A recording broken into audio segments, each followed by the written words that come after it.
ጽዋኤ ደራሲ ዲያቆን ታደሰ ወርቁ፣ አዘጋጅ ገብረ መስቀል ወርቅነህ።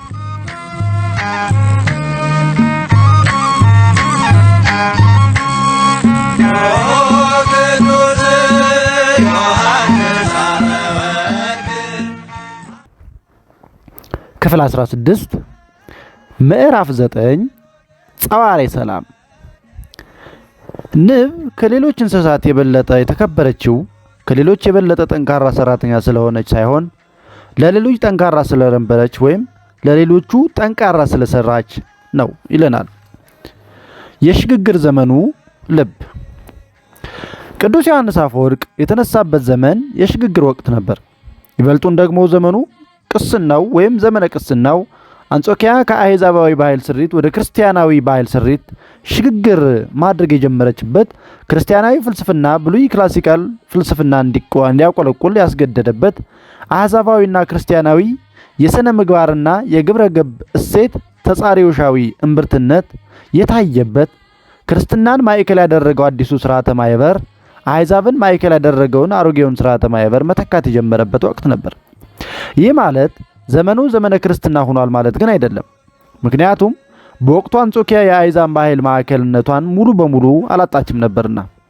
ይሁን እንጂ ክርስትና በማህበረ ፖለቲካ ተገላይነት ተላቆና ወጥቶ ወደ መንግስታዊ ሃይማኖትነት ሽግግር ያደረገበት፣ በህዝቡ ህይወት ላይም ተጽዕኖ ማድረግ የጀመረበት ወቅት ጭምር ነበር። ይህ ደግሞ በየጊዜው ሁለት ነገር እንዲከሰት አድርጎ ነበር። በአንድ በኩል ቤተ ክርስቲያን ታጥራበት ከነበረው የሐዋርያዊ አገልግሎት ድንበሮቿ በመውጣት በሐዋርያዊ አገልግሎቷ ቤተ አሕዛብነት ማድረግ ሲያደርጋት፣ በሌላ በኩል ደግሞ ለዘመናዊ ወይም ለዘመናት ከባጀውና ካደረው የአሕዛብ ማህበረ ፖለቲካ መዋቅራዊ ስርዓት ጋር ግጭት ውስጥ እንድትገባ አድርጓታል። የዚህ ግጭት መነሻ የአዲሱ ስርዓት ቅድመ ሁኔታዎች ከአሮጌው ስርዓት ውስጥ ከተጸነሱ በኋላ የሚያሳዩት አዝጋሚ ለውጥ ከፍተኛ ደረጃ ላይ ደርሶ አዲሱ አሮጌውን ስርዓት በመሻር የሚተካበት ወቅት በመሆኑ ነበር። በምጥ ላይ የሚገኘውን ማህበራዊ አብዮትን ክርስቲያናዊ የባህል አብዮትን የማዋለድ ትንቅንቅ ውጤትም ነበር። ይህን ቦዚንስ እንዲህ ብሎታል። አፈወርቅ የኖረው ክርስትና ከማህበራዊ መገለል መውጣት በጀመረበትና ወደ መንግስታዊ ሃይማኖት ሽግግር አድርጎ የህዝብን ህይወት በበላይነት በሚቆጣጠርበት ዘመን ላይ ነበር። የእርሱም ጽሑፍ የሚያንጸባርቀው ይህንን የሽግግር ዘመን ነው። የሐዋርያዊ አገልግሎት መንፈስ የቤተ ክርስቲያንን ነባር ድንበሮች አልፎ መሄድ የጀመረበትና በዚህም ጥረቱ አዲስና አማራጭ የሆነ የኑሮ ዘይቤን በመላው ማህበረሰብ ሁሉ ለመመስረት ባደረገው ጥረት እጅግ ከወደደረው ከማህበረ ፖለቲካው መዋቅራዊ ስርዓቱ ጋር ግጭት በሚፈጥርበት ጊዜ ላይ ነው። እንዲህ አይነት የአሮጌውና የአዲሱ ስርዓተ ማህበር የማህበረ ፖለቲካል እሴታዊ ቅራኔ ተገብሮት የሆነው ግጭትና ትብብር ምንም ጊዜ ቢሆን በዘመነ ሽግግር የሚያጋጥም ታሪካዊ ሁነት ነው።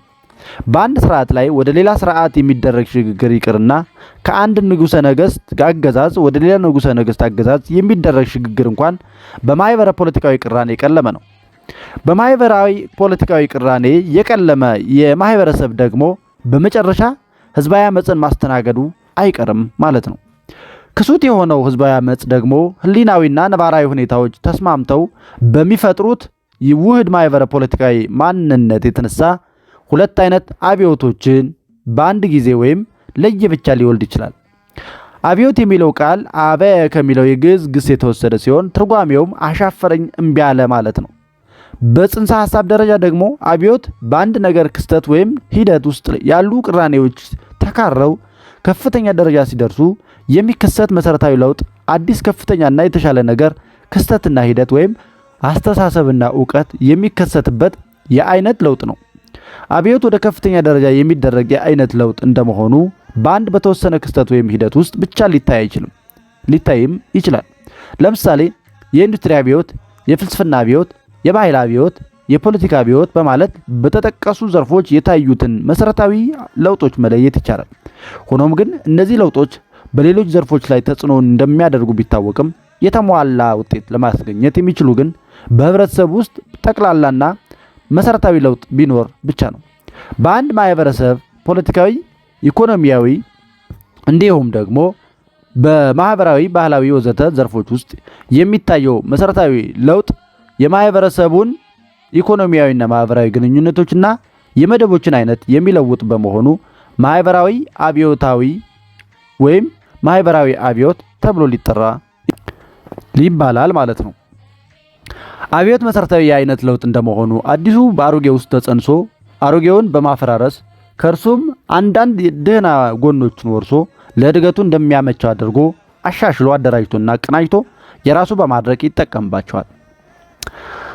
በፖለቲካዊና ባህላዊ አብዮትን እነዚህን አብዮቶች እንዲወልዱ ግን ቀደም ብሎ ማህበራዊ አብዮት መወለድ ይኖርበታል። ፖለቲካዊ አብዮት የምንለው የመንግስት ስልጣን ከአንድ ገዢ መደብ ወደ ሌላ ገዢ መደብ የሚሸጋገርበት ሲሆን፣ ባህላዊ አብዮት ደግሞ የትምህርትን ስርዓት ለመለወጥ ሰፊውን ህዝብ እውቅ ከሆኑ ባህላዊ ስራዎች ጋር በማስተዋወቅና በአጭር ጊዜ ውስጥ ንቃተ ህሊናውን ከፍ በማድረግ በኢኮኖሚያዊ በማህበራዊና በፖለቲካዊ ጉዳዮች ውስጥ ቀጥተኛ ተሳታፊ እንዲሆን ማስቻል ነው። በሂደትም ህዝባዊ የሆነና ሁሉም ሊታነጽበት የሚችል ባህል ማስገኘት ነው። ህዝቡንም ለሚከሰተው አዲስ ባህል ታማኝ እንዲሆን ማብቃትም ነው። በእኔ እይታና ግምገማ ቅዱስ ዮሐንስ አፈወርቅ ይህንኑ አይነት የባህል አብዮት ነው ያካሄደው እንላለን። አሕዛባዊውን ስርዓተ ትምህርት ከክርስትና ባህላዊ እሴት ጋር በማዋሃድ ለአንጾኪያውያን አስተዋውቋል። ያስተዋወቀውን የአዲሱን ስርዓተ ትምህርት በመጠቀምም አንጾኪያውያን በአዲሱ የክርስትና እሴት በመቀረጽ አሮጌውን አሕዛባዊ ባህል እንዲተው በማድረግ ለአዲሱ የክርስትና ባህል ታማኞች እንዲሆኑ የሚያደርጋቸውን ትምህርት አስተማራቸው። ትምህርቱም ባመጣው የህዝቡ የህይወት ለውጥ የተነሳም የክርስቲያናዊ ባህል አብዮት እንዲቀጣጠል ሆነ። ማህበራዊ አብዮት የምንለው ደግሞ በማህበራዊ የእድገት ሂደት ውስጥ አሮጌው ማህበራዊ ስርዓት ተወግዶ አዲሱና አዳጊው ማህበራዊ ስርዓት የሚተካበት መሰረታዊ ለውጥ ነው። ከአንድ መደባዊ ህብረተሰባዊ ወደ ሌላኛው መደባዊ ህብረተሰብ የሚደረገው ሽግግር ያለ ማህበራዊ አብዮት ሊሳካ አይችልም። ማህበራዊ አብዮት የአይቀሬው የመደባዊ ስራ ህብረተሰብ እድገት ውጤት ነውና ተብሎ ሊደመደም ይችላል። በአንጾኪያ በቅዱስ ዮሐንስ አፈወርቅ ዘመነ ቅስና የተቀሰቀሰው ህዝባዊ አመፅ አሁናዊ ሁነት ወይም አሁናዊ ምክንያት የንጉሠ ነገሥቱ ከፍተኛ ግብር መጣል ቢሆንም ቅሉ መሰረታዊ ምክንያት ግን ሲንከባለል የመጣው የማህበረ ፖለቲካዊ እሴት ቅራኔ ከፍተኛ ደረጃ ላይ የመድረሱ ውጤት ነው። ይህንንም በምዕራፍ 3 የዘረዘርናቸው ነባራዊ እውነታዎች ያረጋግጡልናል ማለት ነው። በእኔ ጥናትና ግምገማ መሰረት ለ3 ሰዓታት ብቻ የቆየውና ብዙ ነገሮችን ያመሰቃቀለው ህዝባዊ አመፅ ከፖለቲካዊ አብዮት ይልቅ ባህላዊ አብዮትን ወልዶ ተጠናቋል። እርሱም ክርስቲያናዊ ባህልን ህዝባዊ አመፁ ከፖለቲካዊ አብዮት ይልቅ ባህላዊ አብዮትን የወለደው በሶስት ምክንያት ይመስለኛል። የመጀመሪያው ንጉሥ ቴዎዶሲዮስ የሊቀ ጳጳሱን የፍላቢያኖስን የይቅርታና የምህረት ምልጃ ተቀብሎ ለአንጾኪያውያን የይቅርታና የምህረት አዋጅ ማወጁና አሕዛባዊ ባህልን ተጻሮ መቆሙ። ሁለተኛው ቅዱስ ዮሐንስ አፈወርቅ የትምህርት ሃይማኖት ዕውቀቱንና የሥነ ንግግር ጥበበ ክህሎቱን ተጠቅሞ ህዝቡን አመፁን ከጀርባ ሆኖ ከፊት ከሚመሩት የህዝባዊ አመፅ ጠንሳሾች ጉያ ፈልቅቆ በመውሰድና በክርስቲያናዊ የሥነ ምግባርና ግብረገብ እሴት የመቅረጽ ሥራ በተከታታይ በመስራቱ። ሶስተኛው የሊቀ ጳጳሱ የፍላቪያኖስ ምልጃ ይቅርታ ማሰጠት መቻሉ የገዳማውያኑ የመነኮሳት ተማጽኖ የሞት ፍርድ እንዲዘገይ ማድረጉና የቅዱስ ዮሐንስ አፈወርቅ ህዝቡን የማረጋጋትና ማጽናናት መቻሉ በቤተ አይሁድና በቤተ አሕዛብ የፈጠራቸው በጎ ተጽዕኖ ፍሬ ነው። ይህንን ያደረጉት ደግሞ የአዲሱ ስርዓተ ማህበር ክርስቲያን ልሂቃን እንጂ የአሮጌው ስርዓተ ማህበር የአሕዛብ ልሂቃን አልነበሩም።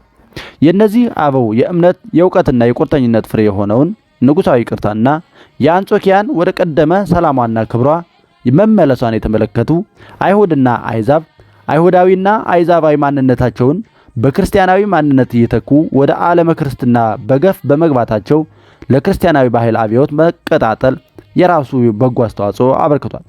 ይህንን ማለት ግን አሕዛባዊ ባህል በክርስቲያናዊ ባህል ላይ እንደ ቀድሞው ተጽዕኖ የማድረግ ባህላዊ አቅሙ ተዳክሟል ማለት እንጂ ከአንጾኪያውያን መካከል የእሴት ቅራኔው ሙሉ በሙሉ ተወግዷል ማለት አይደለምና ይህንን ልብ ማለት ያስፈልጋል። በአንጾኪያ ክርስትና የቁጥርና የእሴት ብልጫውን እየያዘ ቢመጣም የማህበረ ፖለቲካዊ ስርዓቱ በመዋቅር ከአሕዛብ ማህበራዊ መዋቅር ተጽዕኖ ሙሉ በሙሉ ባለመላቀቁ የተነሳ የእሴት ቅራኔው እስከ 5ኛው መቶ ክፍለ ዘመን የመጀመሪያዎቹ ድረስ ዘልቆ ነበር። ከ5ኛው መቶ ክፍለ ዘመን አጋማሽ በኋላ ግን እንደ ቅዱስ ዮሐንስ አፈወርቅ፣ ባስልዮስ ዘቂሳርያና ጎርጎርዮስ ዘእንዚናንዙ እንዲሁም ጎርጎርዮስ ዘኑሲስ አይነት አበው ክርስቲያናዊ እሴትን ማዕከል ያደረገ ማህበራዊ አብዮትን በአሮጌው የአሕዛብ ባህላዊ እሴት ላይ በማቀጣጠል ክርስትናና ክርስቲያናዊ ባህል ስር እየሰደደ እንዲመጣ አድርገው ቀርጸዋል። በዚህም የእሴት ቅራኔው ዳግም ሕይወት ዘርቶ የአሕዛብ ባህላዊ አብዮትን እንዳይወልድ አድርገው አርቀው የቀበሩት ይመስላል። የዘመኑ ሁኔታ በሮማ ግዛት አጼ ስር እንደሚገኙ አካባቢዎች አንዴ ወደፊት አንዴ ወደ ኋላ የሚሆንበት ሁኔታም እንዳለ ልብ ማለት ያስፈልጋል ማለት ነው። በዚህ ሁኔታ ላይ ቅዱስ ዮሐንስ አፈወርቅ ህብረተሰብን በመላት ለመለወጥ የአንድ ሰው በመንፈሳዊ ቅናት መቃጠል በቂ ነው ይላል። እንደ ስነ ህብረተሰብ ሙያተኞችና ትንተና ደግሞ ህብረተሰብ የግለሰቦች ስብዕና እንደሚቀርጽ ሁሉ ግለሰቦችም በሚፈጥሩት ውስብስብ ትስስርና ስርዓት አማካኝነት ህብረተሰብን መቅረጽ ብቻ ሳይሆን መፍጠርም ይችላሉ ይላሉ። በዚህም ስነ ህብረተሰባዊ ጽንሰ ሐሳብ መሰረት ቅዱስ ዮሐንስ አፈወርቅ የአሕዛባዊ ህብረተሰብ ብቃይ አካል ሆኖ አሕዛባዊውን ህብረተሰብ በክርስትናዊ ወይም በክርስቲያናዊ ባህልና እሴት በመቅረጽ ክርስቲያናዊ የህብረተሰብን ፈጥሯል።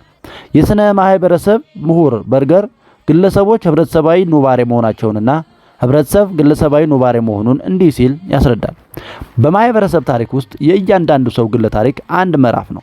ሁለቱም ቀደም ብለው ያሉና ወደፊትም የሚኖሩ ናቸው። ማህበረሰብ ግለሰብ ከመውለዱ በፊት ነበር፣ እርሱ ከሞተም በኋላ ይኖራል። ከዚህም በላይ በማህበረሰብ ውስጥና በማህበራዊ ሂደቶች ውስጥ ውጤት የተነሳን ያ ግለሰብ ሙሉ ሰው ይሆናል። ማንነትም የሚቀዳጀውና የሚያቆየው ህይወቱ የተዋቀረበትን የተለያዩ እቅዶችን የሚፈጽመው በዚሁ በማህበረሰብ ውስጥ ሆኖ ነው። የክርስቲያናዊ ህብረተሰብ መቅረጫና መፍጠሪያ ማዕከሉ ደግሞ ቤተክርስቲያን ነበረች። በተለይ ድህረ ዓመፅ የወርቃማውን ቤተ መቅደስ አውደ ምሕረት ለህብረተሰባዊ የህይወት ለውጥ ብቻ ሳይሆን ለመደባዊ ህብረተሰብ ለውጥም በሚገባ ተጠቅሞበታል። ከሊቀ ጳጳሱ ፍላቪያኖስ ከገዳና ከገዳማውያኑ አበው ጋር ተናቦ በፈጸማቸው ወርቃማ ተጋድሎዎች አንጾኪያውያንና አንጾኪያን ወደ ቀደመ ሰላማቸው እንዲመለሱ አድርጓል።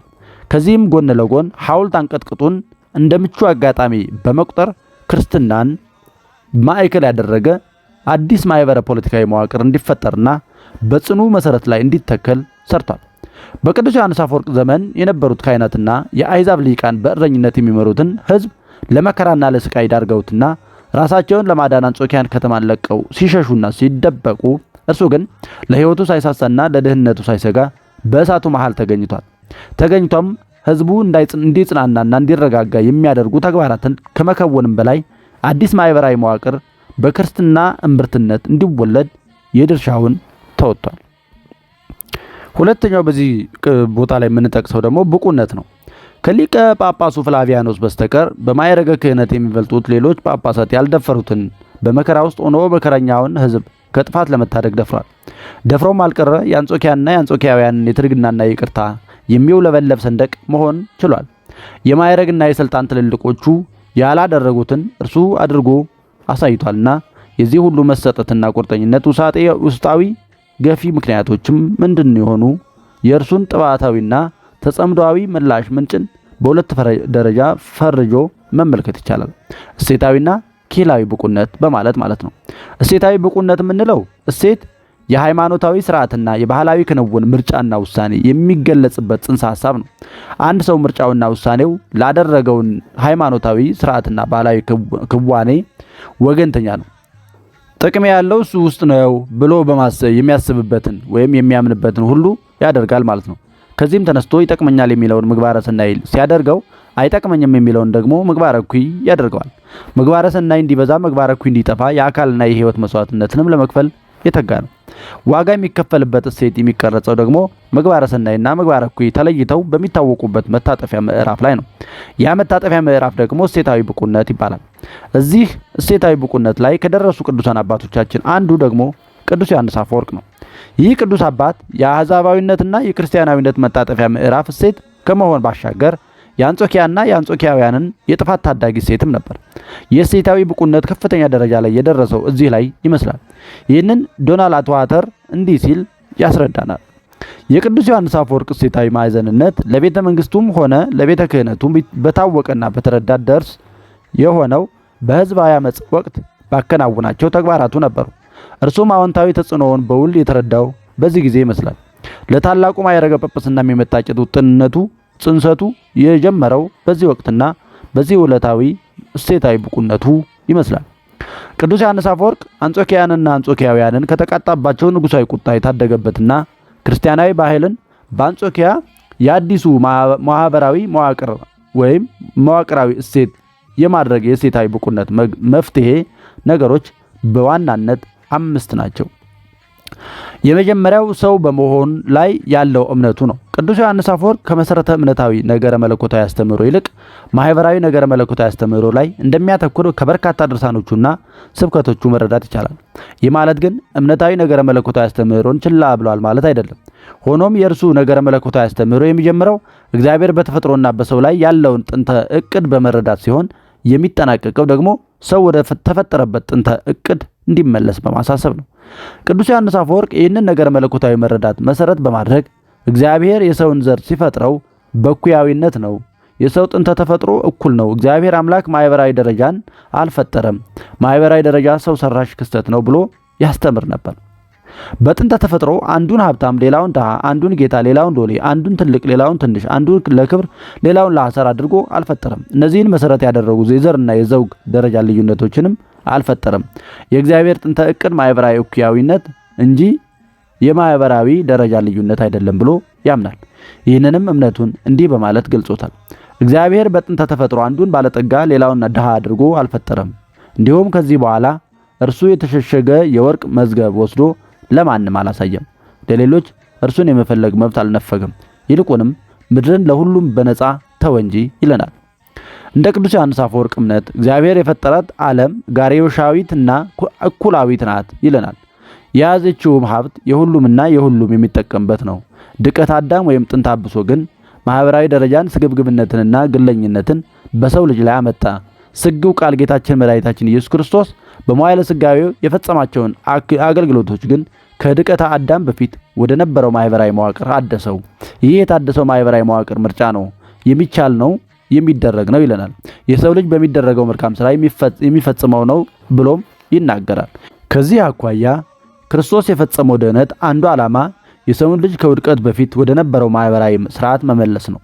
ይህ ማህበራዊ ስርዓት ደግሞ የማህበራዊ ደረጃ ልዩነት የሌለበት በፈቃድ እግዚአብሔር ላይ የተመሰረተው ማህበራዊ እኩያዊነት ወይም እኩልነት ነው።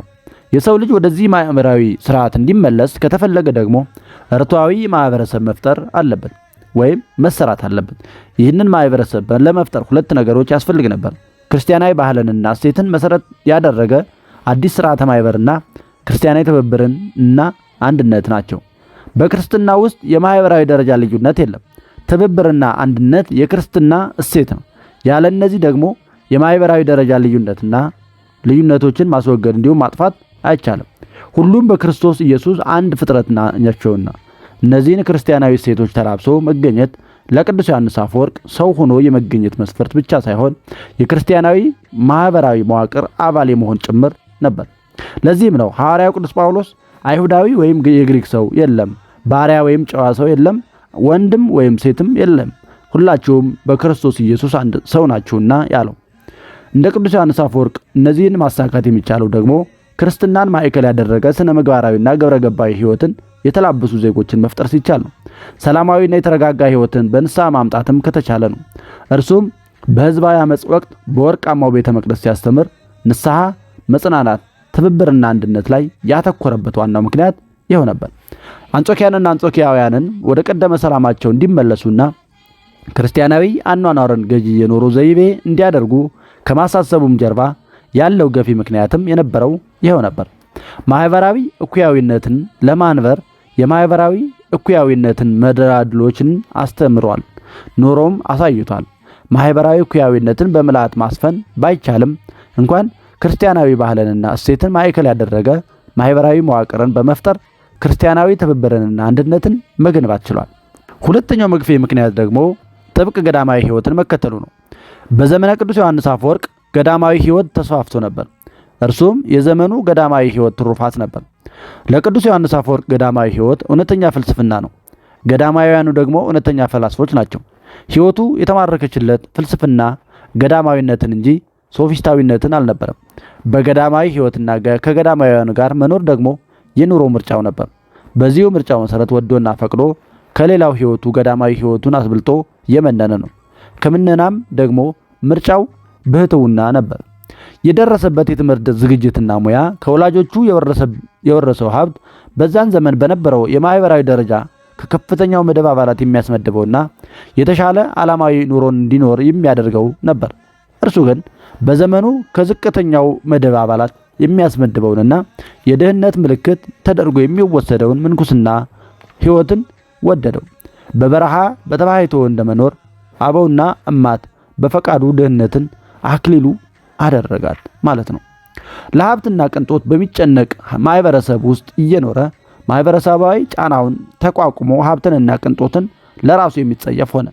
ጥብቅ ትህርምታዊ ሕይወትን የሚከተል በመሆኑ መንኖ ጥሪትን፣ አቂበ ሕዋሳትን፣ ትግሃ ሌሊትን የጥብቅ ገዳማዊ ሕይወት እሴቶቹ አደረጋቸው። በዚህም የተነሳ ሀብትንና ድሎትን አጥብቆ የሚጠላ ስልጣንንና ዝናን የሚሸሽ ነበር። በእርሱ ዘመን የነበሩት አንዳንድ መነኮሳት ለሀብትና ሲመት ሲጋደሉ፣ እርሱ ግን በተደጋጋሚ ከሲመት ይሸሽ ነበር። በእርሱ ዘመን የነበሩ ካህናት ለዝናና ለድሎት ሲሰለፉ፣ እርሱ ግን አድናቂዎቹን ለጭብጨባና ለእልልታ ይቃወም ነበር። የቅዱስ ዮሐንስ አፈወርቅ የአስተሳሰብና የአኗኗር ዘይቤ የተቃኘውና የተቀረጸው በዚህ አይነቱ ጥብቅ የገዳማዊ ሕይወት እሴቶች ነበር። በእነዚህም እሴቶች መግፊያነት ቅዱስ ዮሐንስ አፈወርቅ ለችግረኞችና ለድሆች ፍርድ ተጓደለ፣ ድሃ ተበደለ ብሎ ይጮሃል።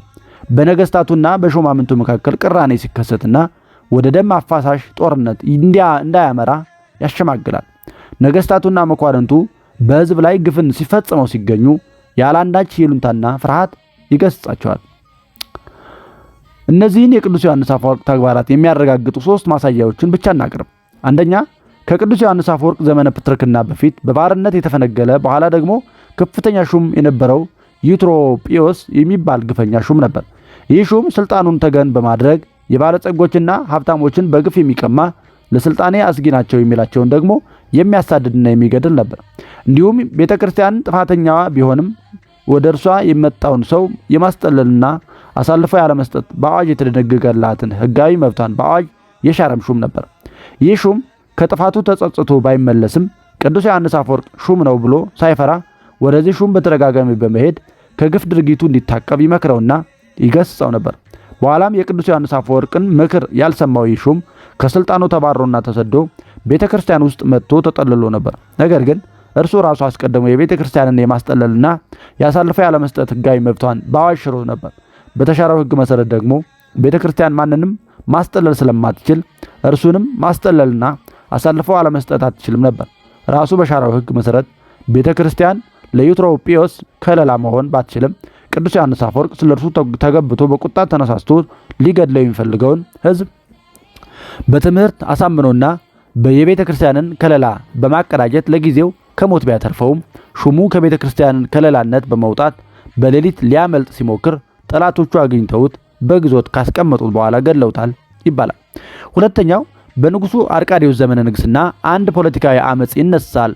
የአመጹ መሪ ደግሞ የንጉሱ የጦር መኮንን የነበረው ትሪብጂያልድ ነበር።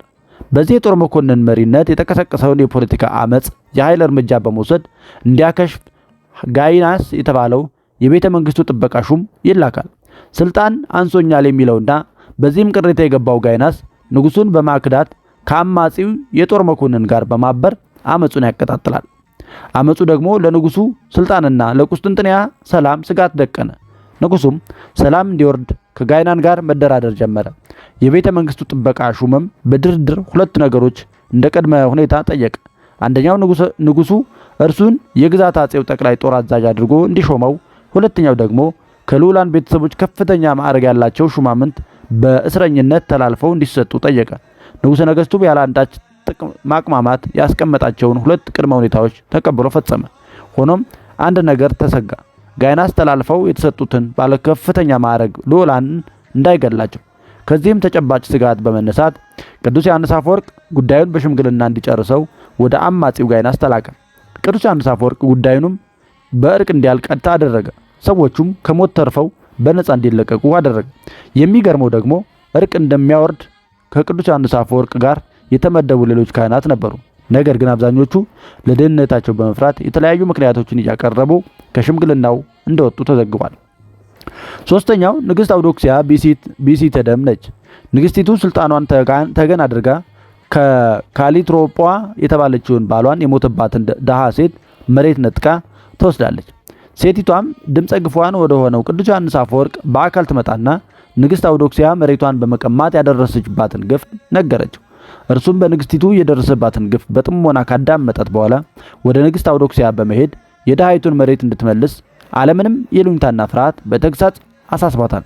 ከዚህም በተጨማሪ በፍቅረ ነዋይና በበቀል የሰከረችው ንግስት አውዶክሲያ እንደ ሮማውያን ቄሳሮች መመለክን ፈለገች። ቅዱስ ዮሐንስ አፈወርቅ ከሚያስተምርበት ከቅድስት ሶፊያ ቤተክርስቲያን ፊት ለፊት የእርሷን ምስል የያዘና ከብር የተሰራ ሐውልትን አሰርታ ቆመች። በመምለኪያ ጣዖት ስርዓት መሰረት በዓል በማዘጋጀት የከተማዋን ሹማምንትና ሕዝብን በመሰብሰብ ትጨፍርና ታስጨፍር ነበር። ጩኸቱና ሁከቱ የቤተ መቅደሱን ስርዓት አምልኮና የቅዱስ ዮሐንስ አፈወርቅን የትምህርት መርሃ ግብር ይረብሽ ነበር። በዚህን ወቅት ቅዱስ አባት የንግስቲቱን ህዝባዊ ግብር የመጥምቀ መለኮት ቅዱስ ዮሐንስ አንገት ካስመተረችው ከዘፋኟ ሄሮዲያዳ ጋር እያነጻጸረ ኮነነ። እንደ ሶዚመስ ማብራሪያ ቅዱስ ዮሐንስ አፈወርቅ ሄሮዲያዳ አሁን በቁጣ ላይ ናት፣ አሁንም እየጨፈረች ነው፣ አሁንም ዮሐንስን አንገት በወጭት ትፈልጋለች በማለት አስተምሮም ነበር። በሐውልቱም የምረቃ ስነ ስርዓት ላይ የተገኙ የከተማዋን ሹማምንትና ህዝብም ጭምር የሚገስጽ ትምህርት በቤተ መቅደስ ውስጥ አስተምሮም ነበር። በዚህም ትምህርቱና ተግሳጹ ምክንያት ከአንዴም ሁለቴ ግዞት ተደርጓል። ቅዱስ ዮሐንስ አፈወርቅ ሁለት ጊዜ ከመንበረ ፕትርክና አውርደው ወደ ግዞት ሲልኩትና ከፍተኛ የሆነ ህዝባዊ አመጽ ተቀስቅሶም ነበር። በርካታ ህንፃዎች በእሳት ወድመዋል።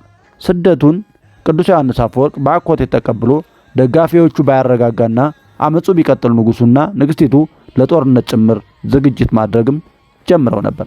በኋላም ሁለት ጊዜ ንጉሶ ነገስቱ ወታደሮች በደጋፊዎቹ ላይ ዘግናኝ እርምጃዎችን ወስደው ነበር። ቅዱስ ዮሐንስ አፈወርቅ ለመንግስት መታዘዝን በጥብቅ አጥብቆ እንደሚያስተምር ሁሉ የነገስታቱን ግፍና ግፈኝነትም በተደጋጋሚ አውግዟል።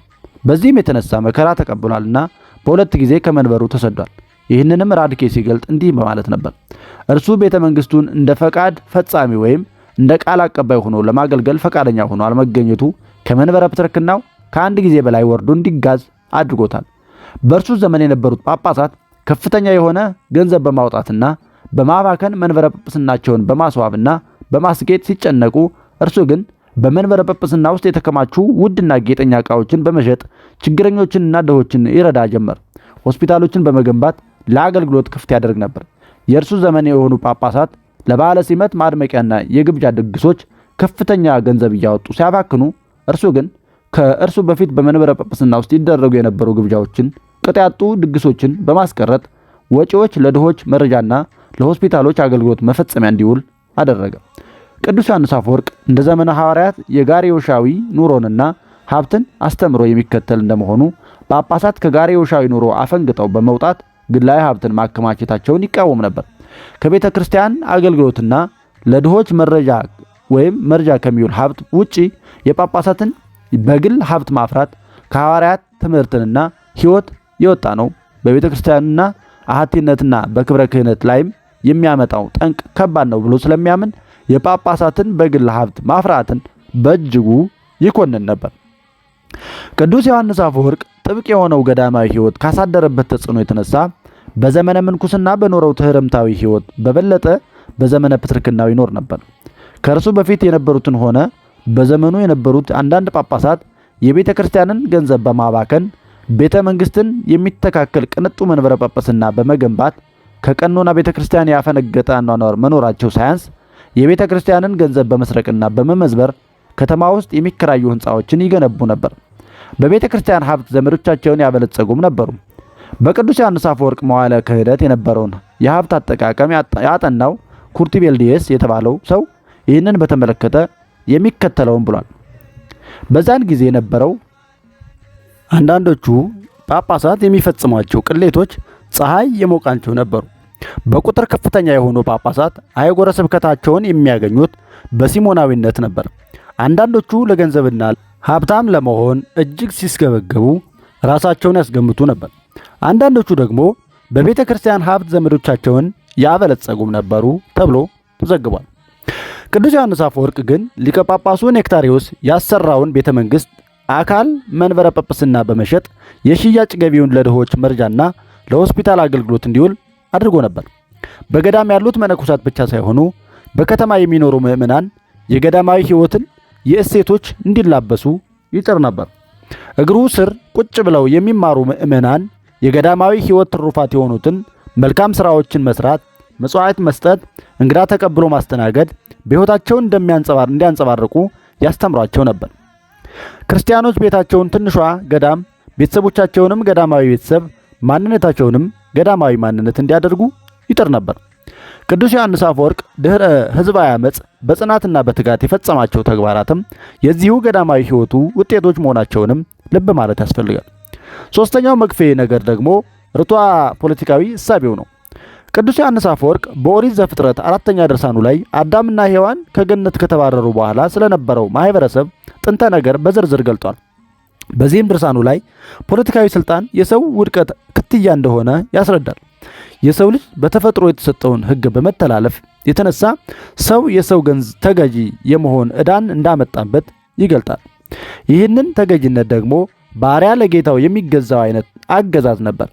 ይህም ሰው ባገኘው የባህሪ ጉስቁልና የተነሳ እግዚአብሔርን ባሪያውና በአምሳሉ የመምሰልን ጸጋውን የመገፈፍ ውጤት ነው። ሆኖም በዳግማዊ አዳም በክርስቶስ ሰው መሆን የሰው ዘር ነፃነትንና እኩልነትን በመቀዳጀቱ የተነሳ ይህ አይነቱ ግንኙነት ታድሷል ይለናል። በዚህም የተነሳ እግዚአብሔር አምላክ የሰውን ተፈጥሮ ለገዢዎቹ እንደ ተማሪና አስተማሪ ግንኙነት አድርጎ ሰራው። ተማሪዎች አስተማሪዎቻቸውን በመፍራት እንደሚታዘዙላቸው ወይም ክፉ ነገር ከማድረግ እንደሚታቀቡ ሁሉ ከባለስልጣናት ስልጣን በሚመነጭ ፍርሃት አማካይነት ሰው ክፋትንና ኃጢአትን ከማድረግ እንዲታቀብ በማድረግ መልካም ነገር እንዲፈጸም ይደረጋል። ቅዱስ ዮሐንስ አፈወርቅ መንግስትን እንደ መድኃኒት፣ መሪዎችን እንደ ሐኪም ይወስዳቸዋል። እንዲሁም መንግስትን በትምህርት መመሪያዎችን ወይም መሪዎችን ደግሞ በስነ ዘዴው ይመስላቸዋል። እነዚህ ሁሉ የሚያመለክቱት መንግስትና መሪዎች ዜጎችን ከልዩ ልዩ ጥፋቶች የመጠበቅ ኃላፊነት እንዳለባቸው ነበር። እንደ ቅዱስ ዮሐንስ አፈወርቅ እምነት ማህበራዊ ሕይወትን ለማንበርና በሰው ልጅ አኗኗር ውስጥ መልካም ስርዓትን ለማስፈን ባለስልጣናት፣ ሕግጋት፣ ፍርድ ቤቶችና ቅጣቶች እንዳስፈላጊ ቅድመ ሁኔታዎች ይታያሉ። እነዚህ ከሌሉ ደግሞ የሰው ልጅ ያልተገደቡ ፍላጎቶች ከቁጥጥር ውጪ በመውጣትና ወደ ህዝባዊ ኑሮ በመዛመት በየስፍራው ግራ መጋባትንና ስርዓት አልበኝነት እንዲስፋፋ ያደርጋል። በመጨረሻም ተስማሚው ህግ እስኪሟላ ድረስ ጉልበት መብት ሆኖ ይቀጥላል። ስርዓት አልበኝነትን ለማስወገድ ማህበረሰብ በሰላምና በስምምነት አብሮ እንዲኖር ለማድረግ ገዢዎች ያስፈልጋሉ። ገዢዎች ከሌሉ አኗኗራችን ደመ ነፍሳዊ ይሆናል። ድርጊታችንም ደመ ነፍሳዊ የሆኑት እንስሳት ከሚፈጽሙት የባሰ ይሆናል። ባለስልጣናት የሰላም መልእክተኛ በመሆናቸው ለእነርሱ መታዘዝ ያስፈልጋል። ቅዱስ ዮሐንስ አፈወርቅ ባለስልጣናትን መፍራት ጠቃሚ ነው፣ በግድ የለሽነት እንዳንያዝ ያደርገናል ይለናል። ቅዱስ ዮሐንስ አፈወርቅ በዚህ እምነቱ መግፌነት በአንጾኪያ የተቀሰቀሰውን ህዝባዊ አመፅ ከመቃወሙም በላይ በአመፁ ወቅት የንጉሥ ቴዎዶሲዎስ መንግስትን በመደገፍ ቆሞ ነበር። ይህ ማለት ግን መጽሐፋዊውን ትእዛዝ ካከበረ እንጂ በአደርባይነት ለንጉሱ ተገዛ ማለት አይደለም። የንጉሠ ነገሥቱ ቀስተኛ ወታደሮች የፈጸሟቸውን ግፈኞችን ሲያወግዝ ነበርና እንዲሁም አንጾኪያውያን ለገዢዎች መታዘዝ እንዳለባቸውና አለመታዘዝ የሚያስከትለውን ጉዳት በዝርዝር አስተምሮ ነበር። እኛም የሰው ልጅን ከፍርሃትና ጭንቀት መጠበቅ፣ ሀገርን ከጥፋትና ከውድመት መታደግ፣ የዜጎችን በሰላም ወጥቶ በሰላም መግባትን ማረጋገጥ የሚቻለው በትእዛዝ ወይም በታዘዘው መሰረት ዜጎችን የሚፈሩትንና የሚታዘዙለትን መንግስት፣ መሪና የፍትህ ተቋማት ሲኖሩ ብቻ መሆኑን ከገዚሁ የቅዱስ ዮሐንስ አፈወርቅ ትንታኔ መረዳት እንችላለን። እነዚህ ሁለት ነገሮች በቅዱሳት መጻሕፍትና በተጨባጭ የቅርብ ጊዜ ክስተቶች አስተምረውናል። መኳንንቶቹ እና ከነጥጥቃቸው እየኖሩ ያሉ ወታደሮች እየኖሩም የጥቂት ግለሰቦች እብደት፣ የፀጉረ ልውጦች ቡድን ጀብደኝነት በአጭር ጊዜ ውስጥ እንዲህ አይነት እሳት በመካከላችን ውስጥ አቀጣጥሏል። እንዲህ አይነት አውሎ ነፋስንም አስነስቷል። ሁላችንም የመርከብ መሰበር አደጋን መፍራት ውስጥ እንድንቆም አድርጎን ሳለ እስቲ ሹማምንትን መፍራት ሙሉ በሙሉ ቢጠፋ ብላችሁ አስቡ። በእብደታቸው ውስጥ እስከ ምን ድረስ ይሄዱ ነበር? ከተማይቱን ከመሰረቷ ነቅለው በመገልበጥ ሁሉንም ነገር አመሰቃቅለው ነፍሳችንን አይወስዱም ነበር? አሕዛባዊ ፍርድ ቤቶችን አስወግዳችሁ ቢሆን ኖሮ ከሕይወታችን ሁሉንም ስርዓት አስወግዳችሁ ነበር። ከመርከቧ ዘዋሪዋን ብትወስዱ መርከቧን ታሰምጣላችሁ፣ ወይም ጄኔራሉን በሰራዊቱ ብታስወግዱ ወታደሮቹን ለጠላት እጅ አስተላልፎ እንዲሰጡ ታደርጋላችሁ። እንደዚሁም ከተማዋን ገዢዎቿን የምንነጥቃት ከሆነ እኛ እርስ በርሳችን እየተነካከስንና እየተጠፋፉ በደመ ነፍስ ከሚኖሩ አራዊት ያነሰ ሕይወትን እንመራለን። ባለጸጋ ድሃውን፣ ጠንካራው ደካማውን፣ ደፋሩ ትሑቱን ሰው ያሰቃየዋል። አሁን ግን በእግዚአብሔር ቸርነት ከነዚህ ነገሮች አንዳቸውም አልሆነም። እግዚአብሔርን በመፍራት ለሚኖሩ ከባለስልጣናቱ ዘንድ እርማት አያስፈልጋቸውም። ይህ ሕግ ለጽድቅ አልተሰራም እንዲል ሐዋርያው ቅዱስ ጳውሎስ በአንደኛ ጢሞቴዎስ ምዕራፍ 1 ቁጥር 9 ላይ። ነገር ግን ብዙዎቹ ወደ ክፋት ያዘነበሉ ሰዎች በእነርሱ ላይ የተሾሙትን ባይፈሩ ኑሮ ከተሞችን ስፍር ቁጥር በሌላቸው ክፍተቶች ይሞሉ ነበር። ጳውሎስ ይህንን አውቆና ተረድቶ ነፍስ ሁሉ በበላይ ላሉት ባለስልጣኖች ይገዛ፣ ከእግዚአብሔር ካልተገኘ በቀር ስልጣን የለምና ያሉትም ባለስልጣኖች በእግዚአብሔር የተሾሙ ናቸው ብሎናል በሮሜ መልእክቱ ምዕራፍ 13 ቁጥር 1 ላይ። ቤቶች የወጋግራ ማሰሪያ እንዳላቸው ሁሉ ከተሞችም ሹማምንት አሏቸው። በተመሳሳይ ሁኔታ የፊተኛውን የወጋግራ ማሰሪያውን ብታስወግደው ግንቦቹ ተለያይተው አንዳቸውም በሌላቸው ላይ በራሳቸው ጊዜ ይወድቃሉ። ዓለምንም ሹማምንቷንና ከእነርሱ ዘንድ የሚመጣውን መፍራት ብታሳጧት ቅጣትን በመፍራት የሚመልሳቸው ወይም ሰላማዊ እንዲሆኑ የሚያሳምናቸው ወይም የሚያባበል በሌለበት ቤቶች በቤቶች ላይ፣ ከተሞች በከተሞች ላይ፣ ሕዝብ በሕዝብ ላይ ወይም አንዱ ባንዱ ላይ በማይገታ ግራ መጋባት ውስጥ ይወድቃሉ። ከዚህ ጀርባ ያለው የቅዱስ ዮሐንስ አፈወርቅ መሠረታዊ ፍላጎት አንድ ነበር። እርሱም ሐዋርያዊ አገልግሎት ነበር። እንደ ቅዱስ ዮሐንስ አፈወርቅ እምነት ሐዋርያዊ አገልግሎት ያለ አንዳች እንቅፋት እንዲስፋፋ ከተፈለገ የተረጋጋ መንግስትና ሰላማዊ ሀገር ያስፈልጋል።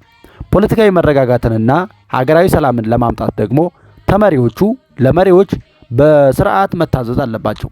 እንደ እርሱ እምነት ያለ ህዝብ መታዘዝ አገር አይመራም። ያለ መሪዎችም ትእዛዝ ህዝብ አይታዘዝም። አንጾኪያን የማረጋጋት ተግባራቱም የተቃኘው በዚሁ መግፌ መሆኑን መረዳት ያስፈልጋል። አራተኛው መግፌ የማህበረሰባዊ ወይም ማህበራዊ ፍትህ አራማጅነቱና አቀንቃኝነቱ ነው። የማህበራዊ ፍትህ አስተሳሰብ መሰረት የዘመናዊው ዓለም የሰብአዊነት ንድፍ ሐሳቦችና ጽንሰ ሐሳቦች አይደሉም። በመጀመሪያዎቹ የክርስትና አዝማናት የነበረ ክርስቲያናዊ ትውፊት ነው። መሰረቱም የክርስትና እሴቶች ናቸው። ክርስትና ገና ማቆጥቆጥ በጀመረባቸው የመጀመሪያዎቹ ዓመታት ክርስቲያኖች ለድሆችና ለችግረኞች መብት ለመቆምና እነርሱን ለማገልገል ይፈተኑ ነበር። ድሆች እንዳሉ ጌታ በወንጌል ሲገልጥ ድሆች ሁል ጊዜ ከእናንተ ጋር ይኖራሉ ብሏል። በኋላ ግን ለድሆችና ለችግረኞች መብት ጥብቅና መቆም እነርሱንም በፍቅርና በርህራሄ ማገልገል ስር እየሰደደ መጣ። በተለይ ከሥርዓተ ምጽዋት መስፋፋት ጋር አብሮ ማደግ ጀመረ። ድሆችንና ችግረኞችን ቆርሶ ማብላት፣ ቀዶ ማልበስ፣ ቀርቶ ማጠጣት ዕለታዊ ተግባር ሆኖ ነበር። ጠያቂ አጥተው በሕመም የሚሰቃዩትንና በስር የሚንገላቱትን መጎብኘት የተለመደ ክርስቲያናዊ ተግባር ነው።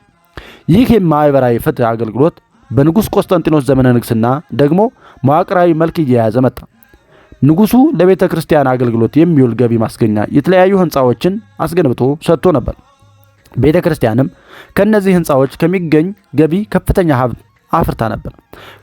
ከህንፃዎቿ ኪራይ በሚገኘው ሀብት የበጎ አድራጎት ድርጅቶችን በማቋቋም ድሆች፣ ህሙማንን፣ ቢሴተ ማውታና ጓላማውታ የሆኑ ሰዎችን ትረዳ ነበር። ቤተ ክርስቲያን በመንግስታዊ ድጋፍና በሀብት እየደረጀች ስትመጣ ደግሞ የበጎ አድራጎት ድርጅቶችን እያስፋፋች መጣች። በሌላ ልዩ ልዩ በሆኑ አካባቢዎች የእርዳታና የአገልግሎት መስጫ ተቋማት ከፈተች። ሆስፒታሎችን፣ የህፃናት ማሳደጊያና የአረጋውያን መጦሪያ ማዕከላትን አስፋፋች።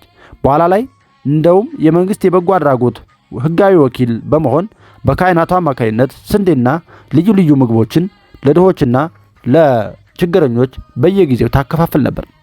ቤተ ክርስቲያንን ይህንን አገልግሎት በዘመኑ የማህበራዊ አገልግሎት መስጫ ተቋም ብቻ ሳትሆን የማህበራዊ ፍትህ ትምህርታዊ ተቋም መሆኗንም ያረጋገጠም ነበር።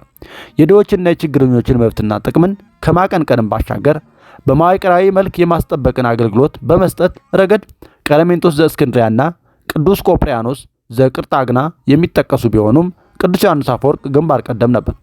የትምህርቱ ማዕከል ድሆችና ችግረኞች ነበር። ስለ እርሱ የማህበራዊ ፍትህ አራማጅነትና አቀንቃኝነት በነገረ መለኮት ምሁራን እንዲህ ተብሏል። በአራተኛው ክፍለ ዘመን መገባደጃ ላይ በአንጾኪያና በቁስጥንጥንያ የክርስቲያን ማህበረሰቦች ውስጥ ማህበራዊ ፍትህን ለማስፈንና ለዚሁም ክርስቲያናዊ ኃላፊነትን ለመወጣት ከሚሳተፉት ብርቱዎችና አንደበተ ርቱዕ ቃል አቀባዮች ውስጥ አንዱ ጳጳስ፣ ኖሎት፣ መምህርና ነቢይ የነበረው ዮሐንስ አፈወርቅ ነበር። ቅዱስ ዮሐንስ አፈወርቅ ከማኅበራዊ ፍትሕ አራማጅነቱና አቀንቃኝነቱ የተነሳ በዘመኑ በሀብታሞችና በድሆች መካከል ያለውን ሰፊ የኑሮ ልዩነት የወለደውን የማኅበራዊ ደረጃ ልዩነት ያወገዝ ወይም ያስወግድ እንዲያወግዙም ይናገር ነበር።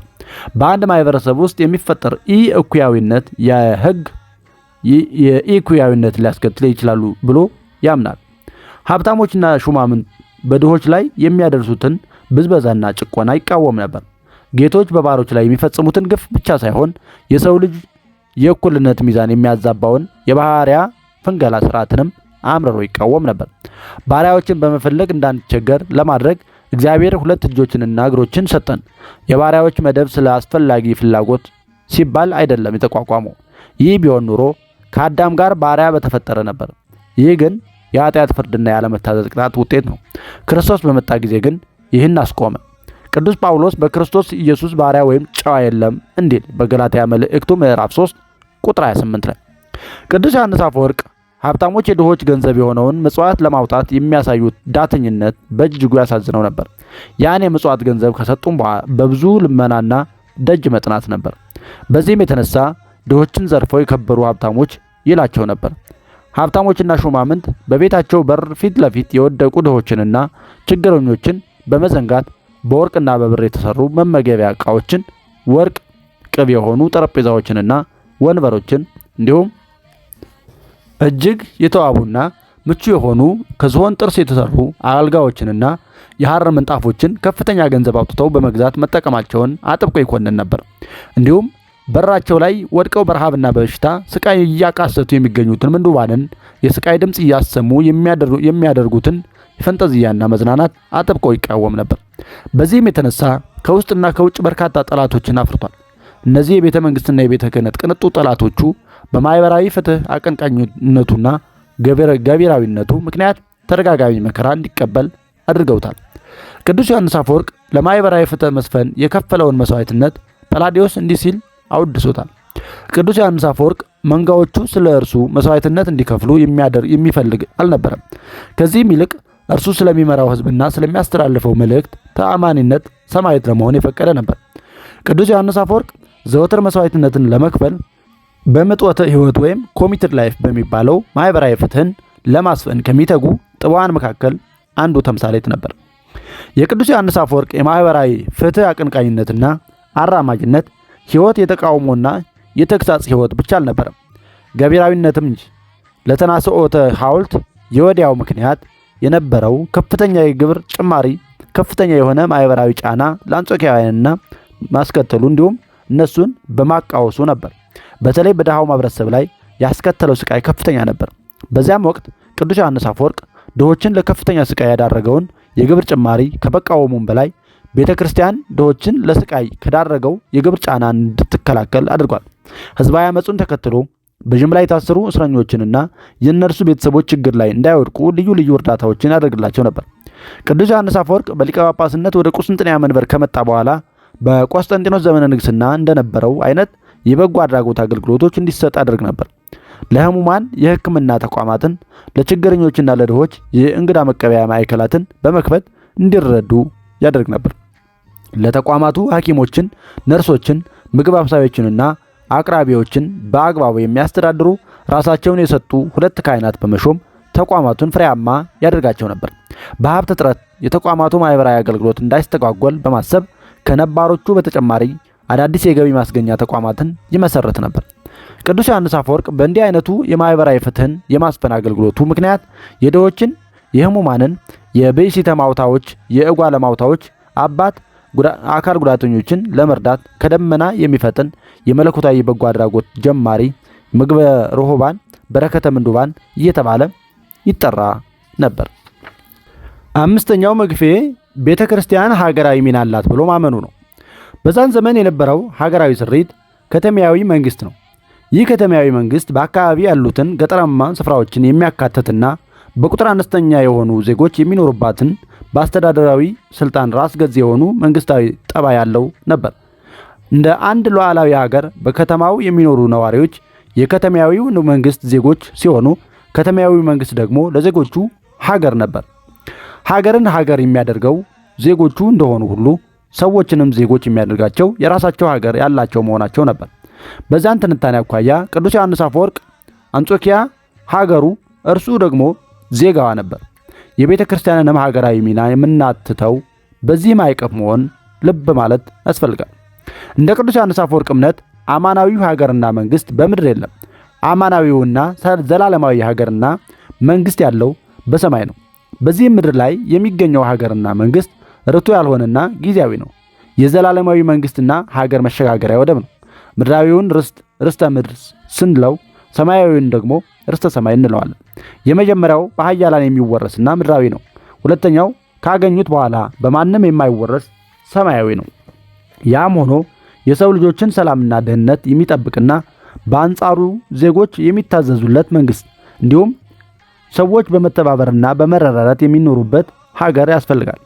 የዘላለማዊና የሰማያዊ መንግስትና ሀገር ዜጎች ለመሆን ደግሞ በጊዜያዊውና በምድራዊው መንግስትና ሀገር ሲኖሩ ሃይማኖት፣ ስነ ምግባራዊና ግብረ ገባዊ እሴቶችን እንደ ቅድመ ሁኔታ ሊይዙ ይገባል። ምድራዊው ስራችን ነው በሰማይም የሚከተለን ይለናል ቅዱስ ዮሐንስ አፈወርቅ። ቤተ ክርስቲያን በመንግስት ላይ ልዕልና አላት ብሎ ቢያምንም አንድነታቸውንም አይንቅም። ግንኙነታቸውንም እንደ ነፍስና ስጋ ነው የሚመለከተው። ነፍስና ስጋ በስምምነት ተስማምነው ወይም ተሸማምነው አንድ የተሟላ የሰው ልጅን ህልውና እንደሚያሰኙ መንፈሳዊና ፖለቲካዊ ባለስልጣናት መካከል ያለው ግንኙነትም የሚያንጸባርቀው ይህንኑ ነው። ነፍስና ስጋ የየራሳቸው ልዩነት እንዳላቸው ሁሉ መንፈሳዊና ስጋዊ መሪዎቻችንም ልዩነት አላቸው። ነፍስና ስጋ አንዳቸው ከአንዳቸው እንደሚበላለጡ ሁሉ እነዚህም አንዳቸው ከአንዳቸው ይበላለጣሉ። ብልጫው የመንፈሳዊ ስልጣን ነው። መንግስት የህዝቡን ቁሳዊ ፍላጎት ሲያገለግል፣ ቤተ ክርስቲያን ደግሞ መንፈሳዊ ፍላጎቶቻቸውን ማሟላቷን ታረጋግጣለች። ቤተ ክርስቲያን በዜጎች ህይወት ውስጥ ስነ ምግባራዊና ግብረ ገባዊ እሴቶችን በማለምለም ዜጎች ነፃ ፈቃዳቸውን በመግራት መንግስታዊ ህግጋትን እንዲያከብሩ ማድረግ ኃላፊነቷ ነው። መንግስት በዜጎች ላይ ህግንና ስርዓትን በመደንገግ አመፅንና ጉልበተኝነትን የማድረግ ግዴታ እንደሚኖርበት ሁሉ ቤተ ክርስቲያንም ለእያንዳንዱ ዜጋ ሁሉን አቀፍ የሆነ የቤተ ክርስቲያን አገልግሎት ትምህርት በመስጠት ግንኙነታቸውን በመንፈሳዊነት በማነጽ እንዲሻሻል የማድረግ ኃላፊነት አለባት። እንደ ቅዱስ ዮሐንስ አፈወርቅ ትምህርት ሀገር ከአላት ህጋዊና ግብረ ገባዊ መብት አኳያ ከዜጎቿ የምትጠብቃቸው ሀገራዊ ሚና እንደሚኖራት ሁሉ ቤተ ክርስቲያን የሰማያዊ መንግስትና ሀገር እንደራሴ ብትሆንም ከእርሷ የምትጠብቀው ሀገራዊ ሚና አላት። ሚናዋ ደግሞ ከመንግስት የሚተናነስ አይደለም።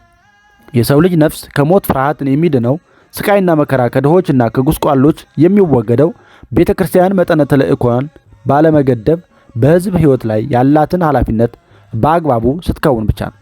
በዚህ ምድር ላይ የቤተ ክርስቲያንና የሀገር ሚና ተጓዳኝ ነው። ለህፃናት ሁለንተናዊ እድገት የእናትና የመምህር ሚና አይተኪ እንደሆነ ሁሉ በህዝባዊ ጉዳይም የሁለቱ ተቋማት ሚና አይተኪ ነው። መምህሩ ለህፃኑ ዕውቀቱን ለማስተላለፍ የሚያደርገው ጥረት ሲገስጸውና ሲቆጣው ይችላል። ነገር ግን ከትምህርት ቤት ሲመለስ ደንግጦና አልቅሶ ሊሆንም ይችላል ደግሞ። በዚህም ወቅት እናቱ አቅፋው የመምህሩ ቅጣት ለእርሱ ጥቅም እንደሆነ በማስረዳት እንዲረጋጋና ምቾት እንዲሰማው ታደርገዋለች።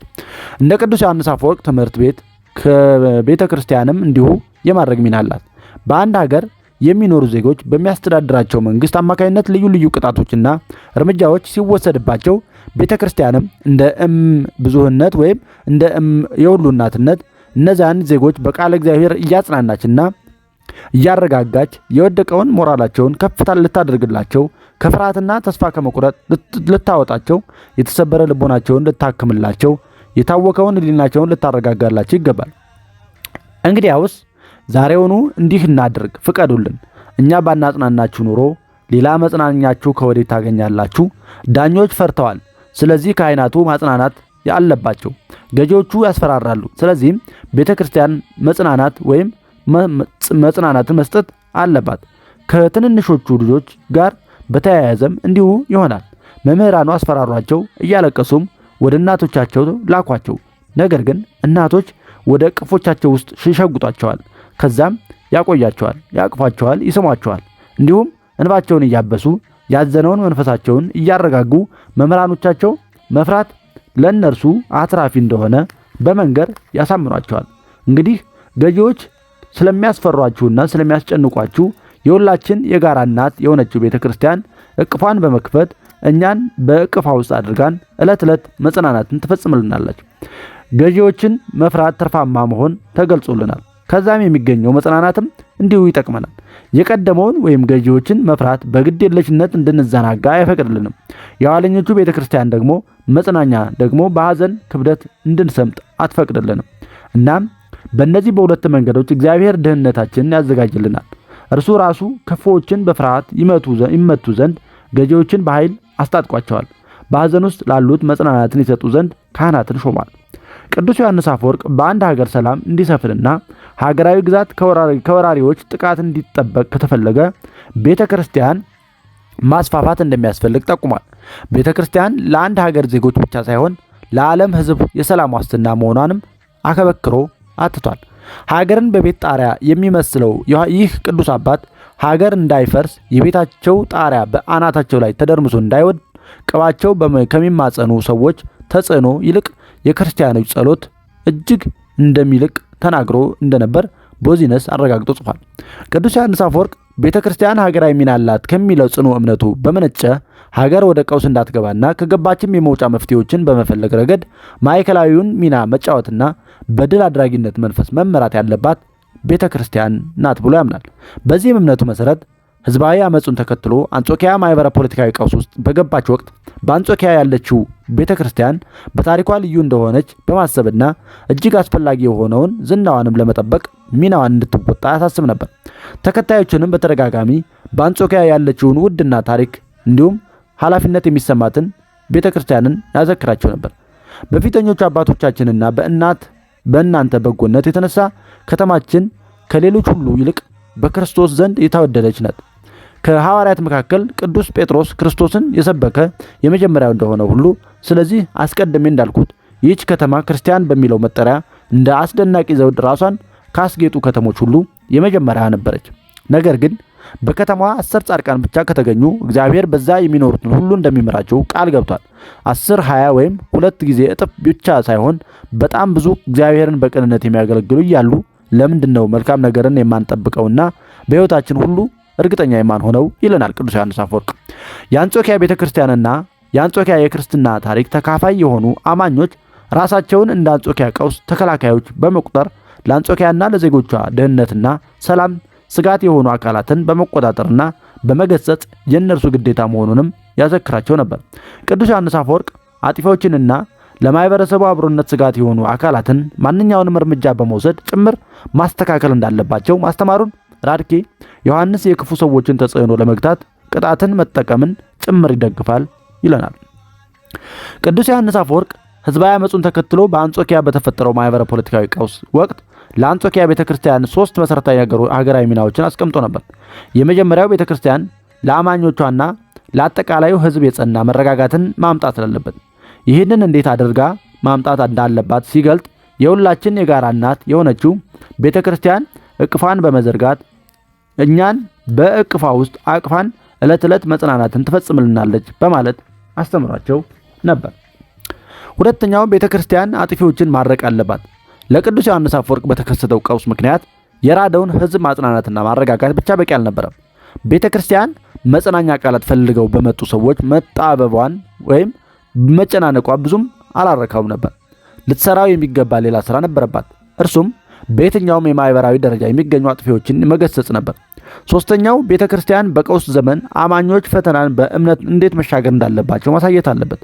ለቅዱስ ዮሐንስ አፈወርቅ ሀገራዊ መከራ በሚያጋጥም ወቅት ህዝቡ በእምነት በትዕግስትና በጽናት ተጋፍጦ የመሻገርን ጥበብ መማር ያለበት ከቤተ ክርስቲያን ነው ይለናል።